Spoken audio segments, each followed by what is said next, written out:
ओम वंदे देवो उमापतिं सुरगुरं वंदे जगत कारणं वंदे पन्नभूषणं मृगधरं वंदे पशूनां पति वंदे सूर्य शशांक वह्निनयनं वंदे मुकुंद प्रियं वंदे भक्तजनाश्रयं च वरदं वंदे शिवं शंकरं। ओम नमः शिवाय। ओम नमः शिवाय। जय जगन्नाथ। नमस्कार दर्शक बंधु, मु ज्योतिर्विद डॉक्टर भवानी शंकर महापात्र आपण को आज राशिफल कार्यक्रम को स्वागत जनाऊँगी। दर्शक बंधु आसतु जाणीनेवा आज दिनर पंचांग संपर्क में। आज हूँ 29 मार्च मासर 29 तारिख रविवार 2026 मसीहा ओडिया रे चैत्र मास शुक्ल पक्ष सौर मान रे मीन 15 दिन। दर्शक बंधु आज श्रीमंदिर रे सर्वसम्मत शंभु एकादशी बा आज एकादशी को कामदा शंभु एकादशी कहा जाए। आज हूँ अनंत महिमा मेला। आज श्रीमंदिर रे सीता विवाह उत्सव एवं रवि नारायण व्रत। आसतु जानिबा आज पंचांग संपर्क रे, दिन 12 तिथि संपर्क रे। आज एकादशी तिथि सूर्योदय पर ठारू सकाळ 7 घंटा 53 मिनिट पर्यंत भोग हेबो। सकाळ 7 घंटा 53 मिनिट पर द्वादशी तिथि आरंभ हेबे। आज दिन नक्षत्र अश्लेषा नक्षत्र। आज दिन चंद्र कर्कट चंद्र। आसतु जानिबा आज घातबार एवं घातचंद्र संपर्क रे। आज मेष राशि रे व्यक्ति विशेषकर घातबार एवं आज कर्कट तथा मकर राशि रे व्यक्तिंकर घातचंद्र। तेणु जो मानकर मेष राशि घातबार हेतुक, कर्कट एवं मकर राशि रे व्यक्ति विशेष घातचंद्र हेतुक सतर्कता बा सावधानता अवलंबन करने आवश्यक। आसतु जानिबा आज दिन निषिद्ध खाद्य संपर्क रे। केउ खाद्य को आपण माने ग्रहण करिवे नाही। आज दिन रे आपण माने पुत्तिका अर्थात पोईशाक को खाद्य हिसाब रे ग्रहण करंतु नाही। दिनटे पोईशाक खांतु नाही। दर्शक बंधु आमे अनेक समय देखू अनेक व्यक्ति विशेष जानवाहन रे गति समय रे दुर्घटनाग्रस्त होइतांती। अनेक व्यक्ति विशेष उच्च स्थान हठात पड़ीजा, सीढ़ी ओल्हो ओल्हो पड़ीजा, छात उपरू गली पड़ा, कौन सी स्टेयर केस जावा समय आघात प्राप्ति होगा बा एमिति कि ठीक ठाक चली रास्तार चलुंट बा ठीक ठाक भाव में सतर्क रही कार्य करुँचा सत्वे दुर्घटनाग्रस्त होगार जोग देखा दी थाए। बेले बेले अनेक व्यक्ति भावती मो सहित यह घटना कहीं घटुची, मु रास्तार आलर्ट अच्छी प्रॉपर्ली गाड़ी चलैकी जाऊँगी, 4 व्हीलर हो 2 व्हीलर हो कि साइकेल हो, मुझे ड्राइव करी प्रॉपर जाऊँगी चलैकी, किंतु मोर कौन दोष ना अन्य जन आसिक सैड्रु मत धक्का देला कि 5 जन गोटे रास्ता गले मोर सांगसाथी बंधुबांधव कहार किसी है मु गला बेलू मोर जोग एमती दुर्जोग मो पादरे कंटाटी फुटीगला। मु छातर ठिया 5 जन ठिया मुझे छिड़ा हठात मुझे गली पड़ी, मु सीढ़ी ओल्हो ओल्हो पड़गली। मो सहित बारंबार दुर्घटना कहीं होची। तेबे आसतु जानिबा जन्म जातक क्यों ग्रह स्थिति रे एभली समस्या देखा दिए। जन्म जातक 6ष्ठ स्थान आम आणु शत्रु रोग ऋण स्थान एवं दुर्घटना 6ष्ठ स्थान विचार करा जाए। से भली 3य स्थान दुर्घटना विचार करा जाए, 8म स्थान दुर्घटना विचार करा जाए। जेहेतु जन्मकुंडली रे आमर जन्म जातक रे 4th भाव बा 4th हाउस रु जान वाहन विचार करा जाय थाए, गाड़ी मोटर संपर्कित विचार करा जाय थाए, जान वाहन कथा विचार करा जाय थाए। 7म स्थानटी गमनागमन स्थान होई थाए। 7म स्थान को आमे गमनागमन दूर यात्रा विदेश यात्रा भाव में आमे देखि थाउ। तेणु आमे जन्म कुंडली रे जदि देखिबा 4th स्थान रे शनि राहु एकत्र रहिचंती। आपण माने देखिबे 7म स्थान रे बा गमनागमन स्थान रे शनि राहु एकत्र रहिचंती। अष्टमाधिपति शनि 4th स्थान रे 7म स्थान रे किंबा लग्न रे बसिचंती। बारंबार आपणकर दुर्घटना हेबार जोग जातक रे सृष्टि हेबो। आपण सतर्क भाव में जीवा आसवा करिवे, किंतु आपण को अजाणतरे बा सतर्क थाई सुद्धा आपण दुर्घटनाग्रस्त हेबे। निजे टिके अन्य मनस्क होइजिवे किंबा कौन सी गाड़ी आसी आपन धक्का देबो किंबा ओल्हेवा समय छात उपर आपण पड़ीजिवे किंबा अन्य मनस्क भाव में बारंबार आपणकर दुर्घटनाग्रस्त हेबो।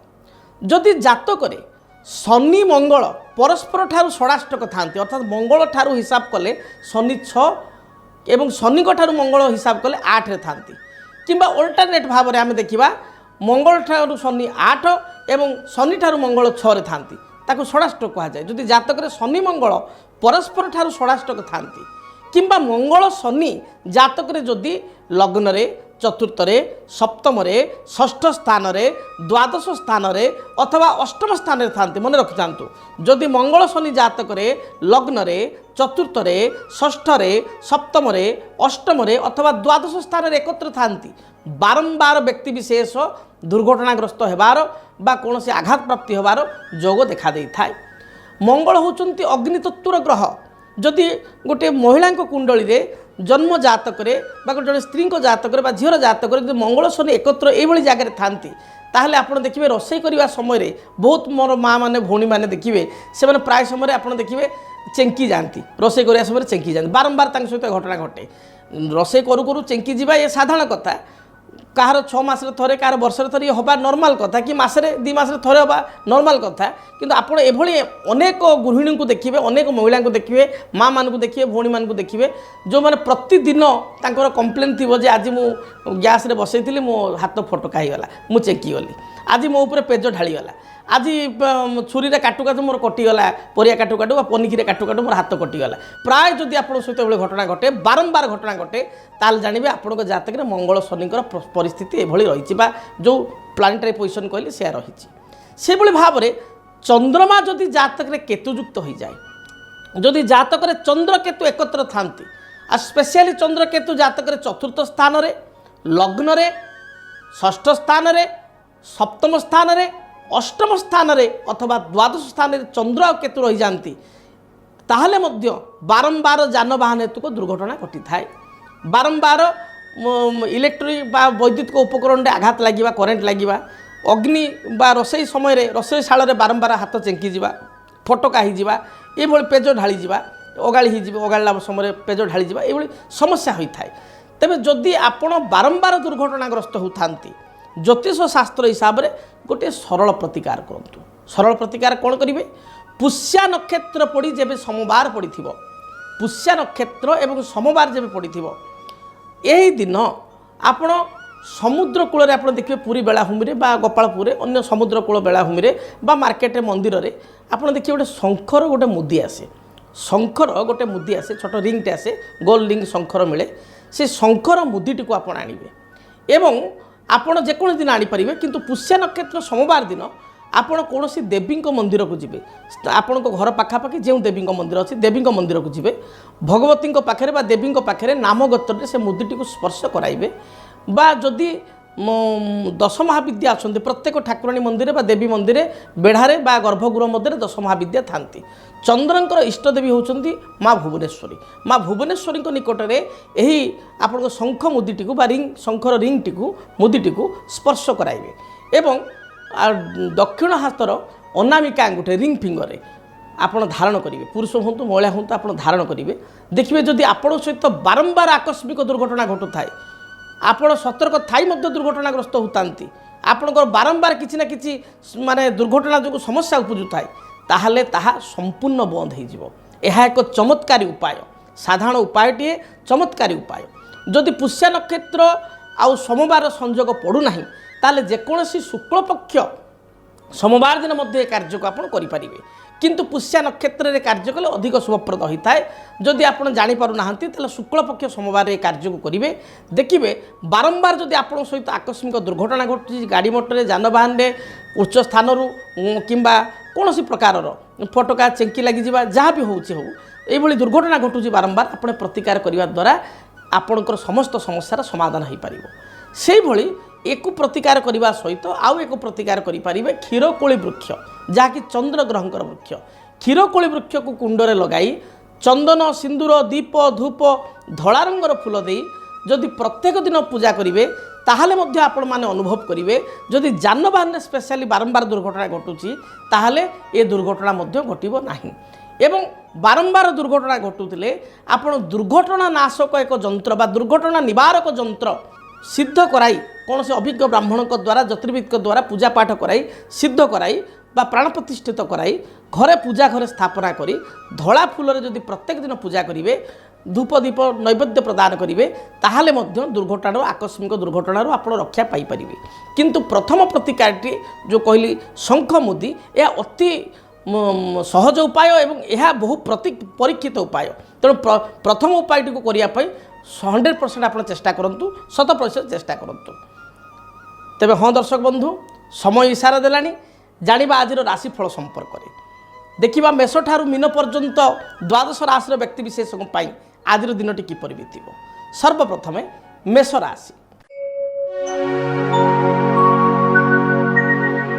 ମେଷ ରାଶିର ବ୍ୟକ୍ତିବିଶେଷଙ୍କ ପାଇଁ ଦିନଟି ସୁଖପ୍ରଦ ରହିବ।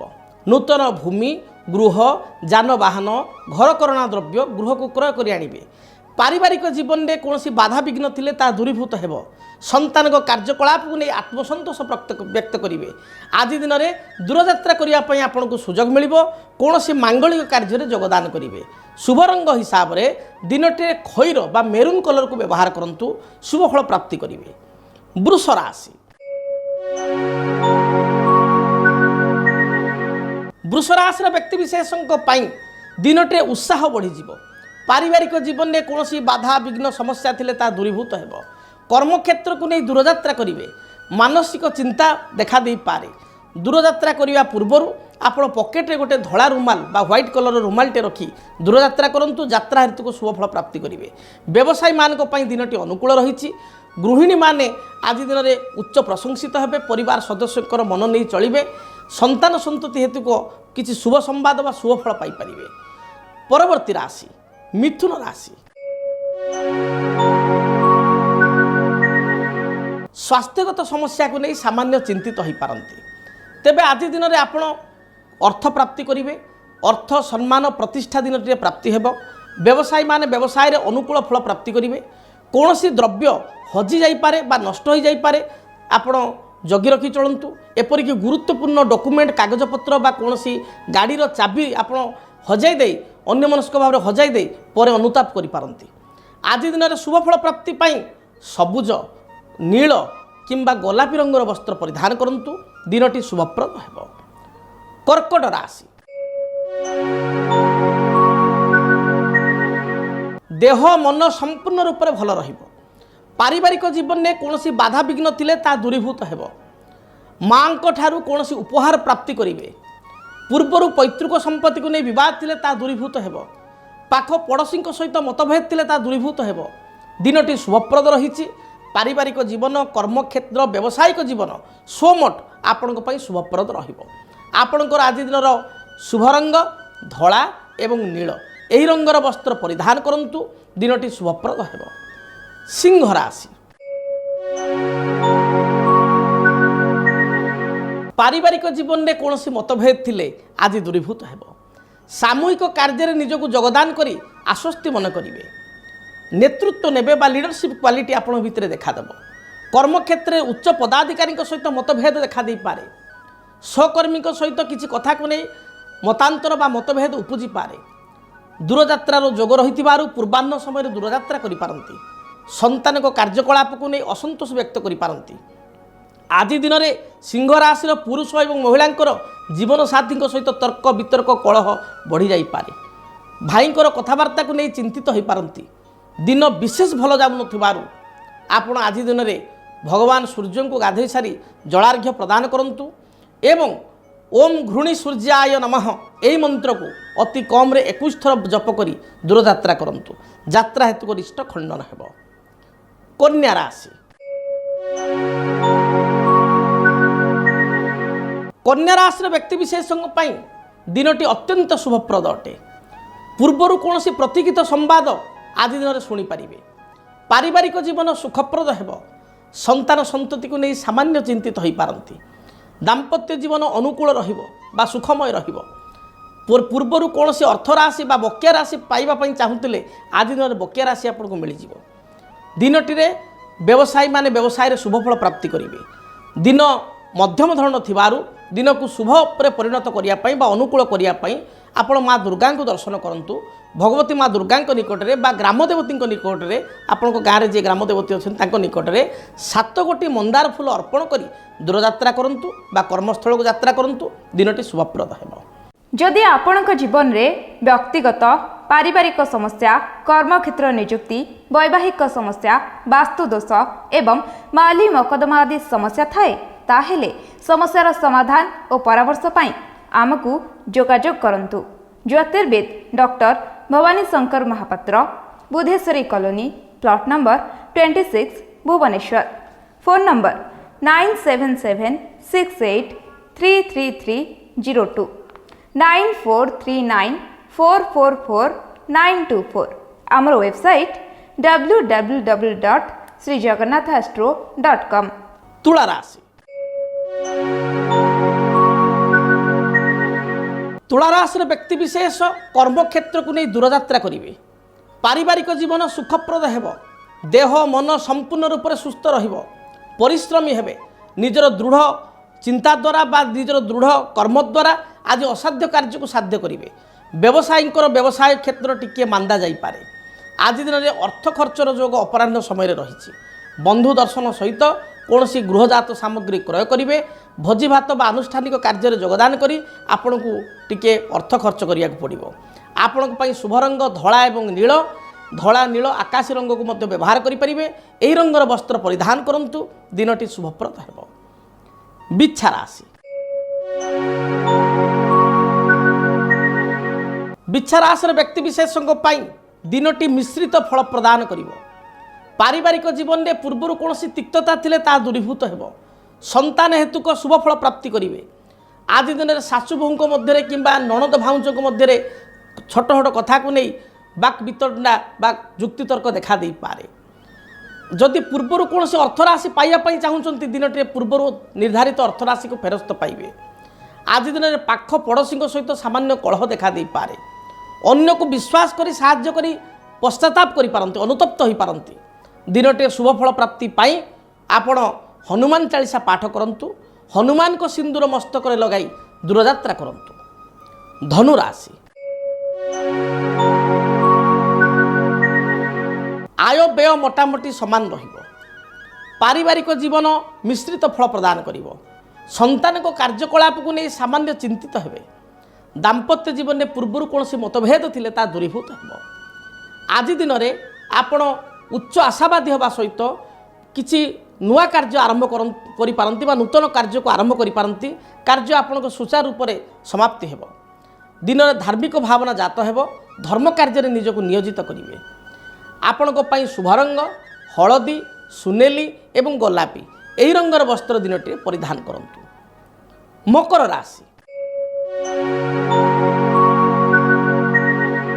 देह मन संपूर्ण रूप से सुस्थ रहिब। आज दिन में दूरयात्रा करने आप सुजोग पाइबे। संतानकर कार्यकलाप आप आश्वस्ति लाभ करेंगे बा आनंदित हेबे। दिनटी विदेश यात्रार जोग रही। आज दिन में संतानकर विदेश यात्रा निजर विदेश यात्रा बा बंधुओं सहित दूरयात्रा करिवार सौभाग्य प्राप्ति हेब। निज ग्राम को बा निज घर को आप आज दिन में प्रत्यावर्तन करेंगे जदि बाहर देश में रोचंती बा बाहर को जगह अंचल रोचंती बाहर एरिया रोचंती। आज दिन में पेटजनित समस्या देखा दे पारे। निज अंतर कथा मनर कथा अन्य आगे परिप्रकाश करने संकोच करें। दिनटी शुभप्रद पाई सबुज नील आकाशी रंगर वस्त्र परिधान करंतु। दिनटी शुभप्रद हेब। कुंभ राशि कुंभ राशि व्यक्ति विशेषों दिनटी अत्यंत शुभप्रद रही। पूर्वर कौन बाधा विघ्न थिले तार समाधान पाइबे। पारिवारिक जीवन सुखप्रद हेब। यात्रा हेतु को जहाँ भी बाधा विघ्न रही दूरीभूत हेब। आपणकर कौन बंधु आपण सहित प्रतारणा करथिले बा आपण को कौन व्यक्ति मन दुख करथिले सी आपणा छाई आपण को शरणागत हेबे बा तांको सहित रिलेशन सुधुरी जीव। आज दिन में स्वामी स्त्री मध्य सामान्य खिटपिट देखा दे पारे। तथापि अपराह्न समय मतांतर मनांतर दूरीभूत हेब। शुभ रंग हिसाब से नील कमला सबुज रंग को व्यवहार करंतु। अंतिम राशि मीन राशि मीन राशि पुरुष महिला दिनटी शुभप्रद रही। कर्म जीवन आपण अनुकूल रहिब। बंधु गृह को आगमन करेंगे। कौन बैंक बीमा फाइनान्स संस्था ठारू ऋण पर आवेदन करते ऋण मंजूर हो। आज दिन में दूरयात्रा करने सुजोग पाइबे। सभा समिति आनुष्ठानिक कार्य योगदान करी गौरवान्वित मेन करेंगे। जदि पूर्वर माँ सहित किसी तिक्तता अच्छी बापा सहित किसी तिक्तता अच्छी बा ससुर घर लोक सहित किसी मनोमालिन्यता रही ताहा दिनटी दूरीभूत हेब। मात्र स्वास्थ्यगत समस्या देखादेव। थ्रोट इन्फेक्शन थंडा दोष भाइराल फीवर किंबा पेटजनित कौन समस्या ଉପୁଜିବାର ଜଣାଯାଏ। ଖାଦ୍ୟପେୟକୁ ଆପଣ ଠିକ୍ ଭାବରେ ଗ୍ରହଣ କରନ୍ତୁ, ଦିନଚର୍ଯ୍ୟାକୁ ଠିକ୍ ଭାବରେ ମେଣ୍ଟେନ୍ କରନ୍ତୁ, ଶୁଭ ଫଳ ପ୍ରାପ୍ତି କରିବେ। ମୁଁ ଆଶା କରିବି ମେଷ ଠାରୁ ମୀନ ପର୍ଯ୍ୟନ୍ତ 12ଗୋଟି ରାଶିର ବ୍ୟକ୍ତିବିଶେଷଙ୍କ ପାଇଁ ଦିନଟି ଶୁଭପ୍ରଦ ହେବ। ଯଦି ଆପଣଙ୍କ ବ୍ୟକ୍ତିଗତ ଜୀବନରେ କୌଣସି ସମସ୍ୟା ଥାଏ, ସମସ୍ୟାର ସମାଧାନ ପାଇଁ ଆପଣ ବ୍ୟକ୍ତିଗତ ଭାବରେ ମୋ ସହିତ ଯୋଗାଯୋଗ କରିପାରିବେ। ଫୋନ୍ ଦିଆଯାଉଥିବା ସ୍କ୍ରିନ୍ରେ ଯେଉଁ ଫୋନ୍ ନମ୍ବରରେ ଆପଣ ଆପଏଣ୍ଟମେଣ୍ଟ ନେଇ ମୋ ସହିତ ସାକ୍ଷାତ କରିପାରିବେ, କିମ୍ବା ଚିଠିପତ୍ର ମାଧ୍ୟମରେ ଆମ ନିକଟକୁ ଆପଣଙ୍କର ମତାମତ ଏବଂ ସମସ୍ୟା ଲେଖି ପଠାଇ ପାରିବେ। ତେବେ ଠିକଣା ନୋଟ୍ କରନ୍ତୁ। ଆମର ଠିକଣା ହେଲା, ଯଦି ଆପଣଙ୍କ ଜୀବନରେ ବ୍ୟକ୍ତିଗତ ପାରିବାରିକ ସମସ୍ୟା, କର୍ମକ୍ଷେତ୍ର ନିଯୁକ୍ତି, ବୈବାହିକ ସମସ୍ୟା, ବାସ୍ତୁଦୋଷ ଏବଂ ମାଲି ମକଦ୍ଦମା ଆଦି ସମସ୍ୟା ଥାଏ, ତାହେଲେ ସମସ୍ୟାର ସମାଧାନ ଓ ପରାମର୍ଶ ପାଇଁ ଆମକୁ ଯୋଗାଯୋଗ କରନ୍ତୁ। ଜ୍ୟୋତିର୍ବିଦ doctor Bhavani Shankar Mahapatra, Budheshwari colony, plot number 26, Bhubaneswar. Phone number 9776833302, 9439444924। ଆମର ୱେବସାଇଟ୍ www.srijagannathastro.com। ଜାଣିଲେ ଠିକଣା ସମ୍ପର୍କରେ। ଦିନଟି ଆପଣଙ୍କ ପାଇଁ ମଙ୍ଗଳପ୍ରଦ ହେଉ। ରହୁଛି। ଜୟ ଜଗନ୍ନାଥ। ସଂସାର ଭିତରେ ଘର କରିଥିଲେ ପଥର ପଡ଼ିଲେ ସହି। ଏପ୍ରିଲ ମାସ 2026 ମସିହା ମେଷଠାରୁ ମୀନ ରାଶିର ବ୍ୟକ୍ତିବିଶେଷଙ୍କ ପାଇଁ କେମିତି ରହିବ ଜାଣିବା ପାଇଁ ଚାହୁଁଛନ୍ତି କି? ପାରିବାରିକ ଜୀବନ, କର୍ମକ୍ଷେତ୍ର, ଆର୍ଥିକ ସ୍ଥିତି, ସନ୍ତାନ କ୍ଷେତ୍ର, ବ୍ୟବସାୟିକ ଜୀବନ, ଦାମ୍ପତ୍ୟ ଜୀବନ, ଭାଗ୍ୟ ଏବଂ ଭବିଷ୍ୟତ। ମୁଁ କରିବି ମାସିକ ରାଶିଫଳ ପାଇଁ ଆପଣଙ୍କର ସମାଧାନ। ମୁଁ ଦେବି ପ୍ରତିକାର ବ୍ୟବସ୍ଥା। ଆପଣମାନେ ଜାଣିବା ପାଇଁ ଚାହୁଁଛନ୍ତି 2026 ମସିହା ଏପ୍ରିଲ ମାସର ମାସିକ ରାଶିଫଳ ମେଷଠାରୁ ମୀନ ପର୍ଯ୍ୟନ୍ତ ବିସ୍ତୃତ ରୂପରେ, ନୂଆ ରୂପରେ, କେବଳ DTV ଓଡ଼ିଆ। DTV ଓଡ଼ିଆ ଦେଖିବା ପାଇଁ ସବସ୍କ୍ରାଇବ୍ କରନ୍ତୁ ଏବଂ ବେଲ୍ ଆଇକନ୍କୁ ମଧ୍ୟ ଦବାଇ ଦିଅନ୍ତୁ।